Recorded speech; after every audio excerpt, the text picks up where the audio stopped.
ฮะก็สบายดีเนาะวันนี้ก็มีเวลาออกมายิงนกกินมังไห้เนาะ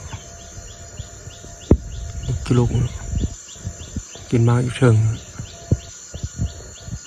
ฮะเซเลติสโคปแคมจะยิงให้เบิ้งเนาะมาฮอดกับ12 โมงแล้วเนาะมาสวยโพดเนาะคันมาตอนเช้าก็จะได้ยิงหลายอยู่เอาไว้มื้ออื่นเช้าจะมาเนาะเพราะว่าเราได้มาเวียกทางนี้เนาะจะได้มาตอนเช้าเราจะยิงนกเลยเนาะกับปืนคู่ใจเนาะแหล่งเขาตั้งกับ12เนาะสเตสโคปแคมเราจะยิงให้เบิ้งเนาะ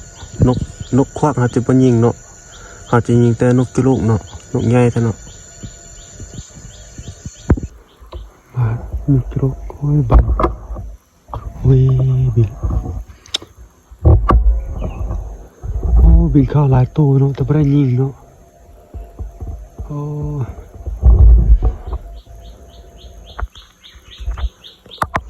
บังเนาะ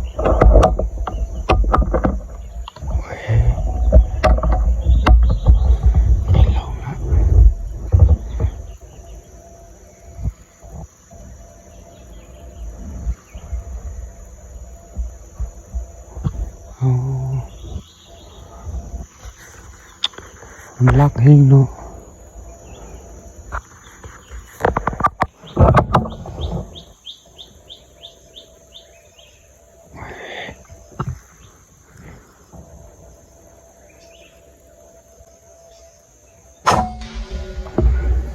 เรียบร้อยเนาะ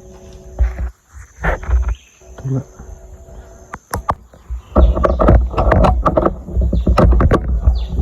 มองบัง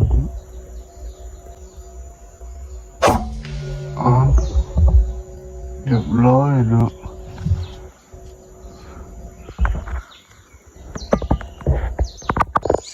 เขาก็ยิงตกไป2 ตัวแล้วเนาะพี่ลูกมุมเขายิงกันมุมจะตั้งนิดนึงเนาะเขายิงเนาะ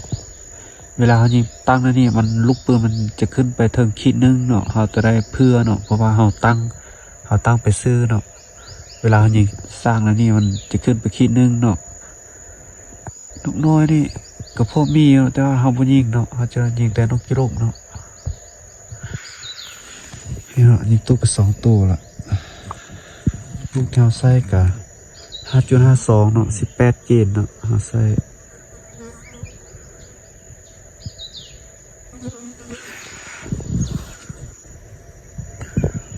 กับปืนคู่ใจคือเก่าเนาะติดตามไปดูกันเนาะว่าสิมาอีกบ่นกกิโลก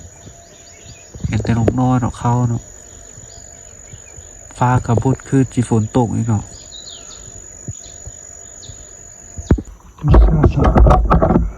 ยิงเลยเนาะ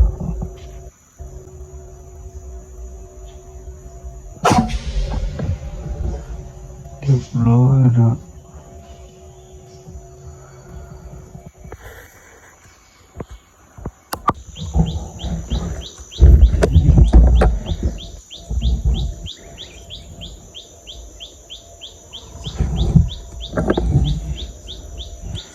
เข้าไปเรื่องละ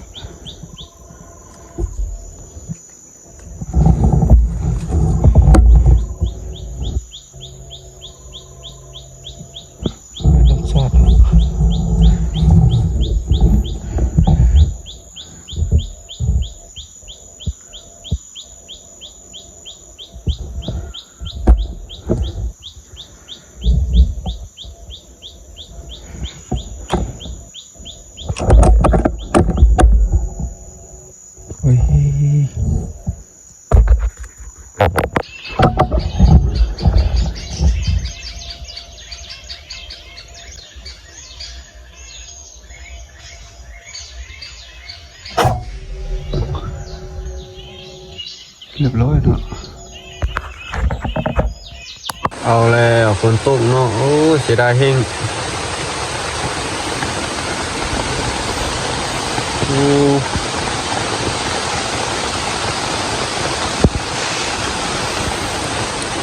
นกกำลังจะเข้าพัดฝนตกอีกเนาะโอ้ยเสียดาย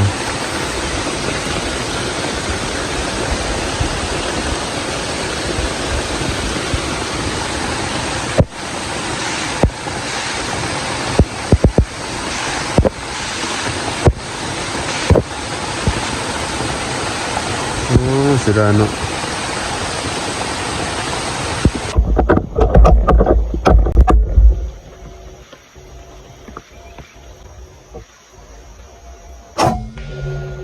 เรียบร้อย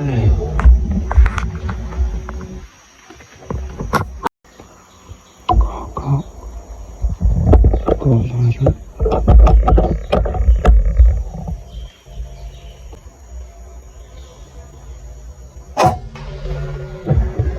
เรียบร้อยตอนนี้นกตกไป5 ตัวเนาะตะหอกตัวนึงเนาะตอนนี้ฮะก็3 โมงปลายนึงเนาะตะหอกมาละแต่ว่าเราจะไปเก็บก็เนาะเก็บกระหอกแล้วก็นกเนาะยันค่ำมาทีมีตัวจอนฟอนมาลักกินเนาะไปเอาก็เนาะว่าจะเห็นบ่ฮะจะไปเก็บเบิ่งว่าจะเห็นบ่เนาะตะหอกกับนกเห็นเลือดมาเนาะตัวเธอลงลุ่มพี่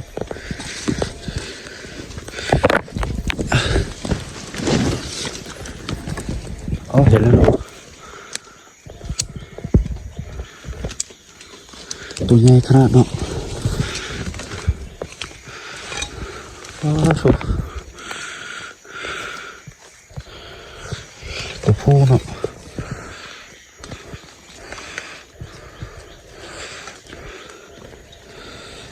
โอเคเนาะจะไปส่องนกว่าจะเห็นบ่นก5 ตัวเนาะเก็บมาแล้วเนาะบ่เห็นตัวนึงเนาะกรุบ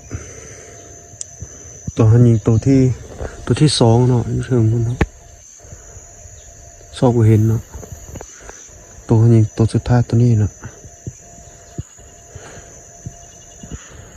นกซากก็เห็นเนาะ2 ตัวเนาะอย่างแต่นกกรุบเนาะตอนแรกๆเขาจะไปซอกอีกเนาะว่าสิเห็นบ่จะจิสโคปแคมกันเนาะ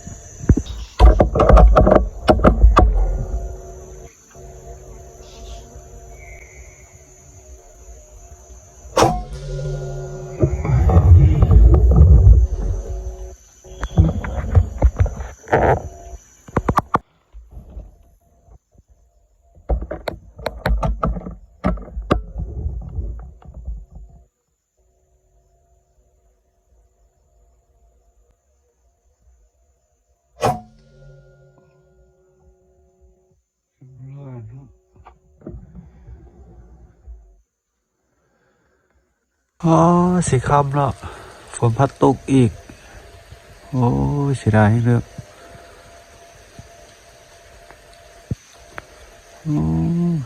ตอนกำลังจะออกมาเนาะฝนพัดตกเนาะอ๋อแล้วได้ก็จะได้ออกเมื่อเขาเนาะฝนตกแล้วนี่เนาะผลงานเนาะเอาไว้มื้ออื่นเช้าเนาะจะมายิงอีกเนาะจะได้ออกเมื่อก็เนาะฝนตกนะตอนเช้าเขาก็มาฮอดแล้วเนาะโอ้มาฮอดนี่ก็สวยละเสียดายจริงสิจิสโคปแคมก็เนาะก็สิยิงลูกน้อยเขาก็สิยิงแล้วเนาะสุดนี้นะอ๋อทางเอาไกลเนาะคิดรู้จักมาฮอดนี่สวยหมดติดตามไปนำกันเนาะ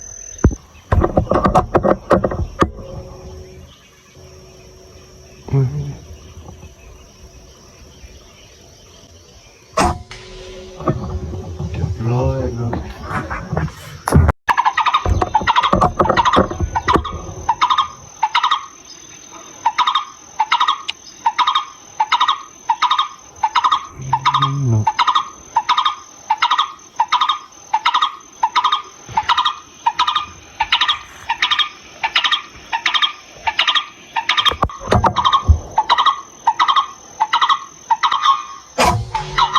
เรียบร้อยเนาะ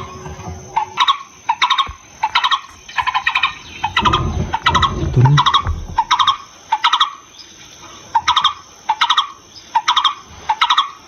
โอ้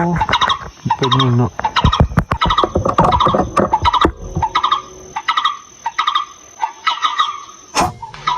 เรียบร้อยบอลลองเบิ่งเนาะ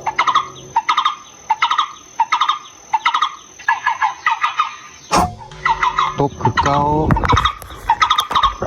โ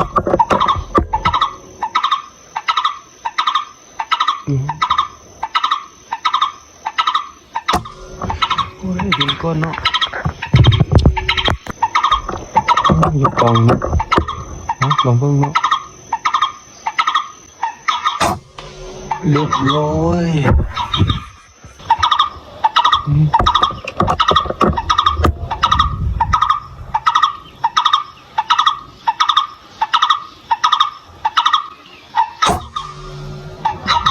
เงิน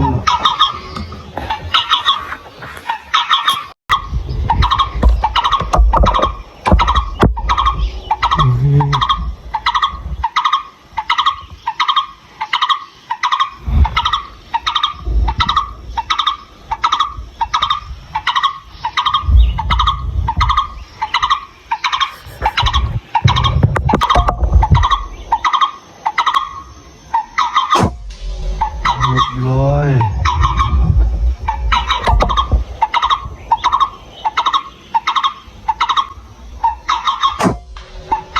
ร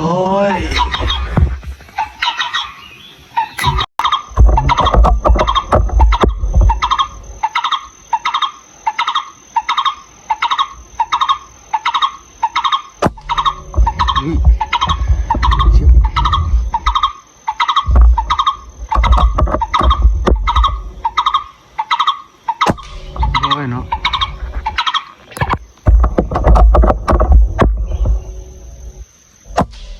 ร้อย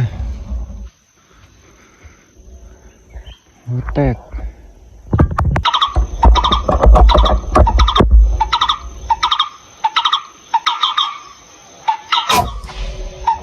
ร้อยก็จะได้จบคลิปซ้ำนี้เนาะจะน้อยจะเก็บนกแล้วก็จะสรุปให้เบิ่งเนาะว่าได้จากแต้มเนาะจะส่องเห็นบ่นกกับบ่มาแล้วเนาะมิดเลยนกน้อยเขายิงไป3 ตัวเท่าเนาะนกน้อยเนาะจะเราจะไปซอกเบิ่งว่าสิเห็นบ่เนาะออกไปซอกเบิ่งเนาะว่าสิได้บ่นกสรุปผลงานเนาะถือว่ากำมานอยู่เนาะนกจรุกยังบ่เห็น 2-3 ตัวเนาะนกจรุกนกน้อยถือว่าเห็นหมดเลยเนาะเขายิงกัน3 ตัวเนาะ2 ตัวนี้เขาปลดครบแคมออกแล้วเมื่อกี้มันบินมาเลยยิง2 ตัวเนาะ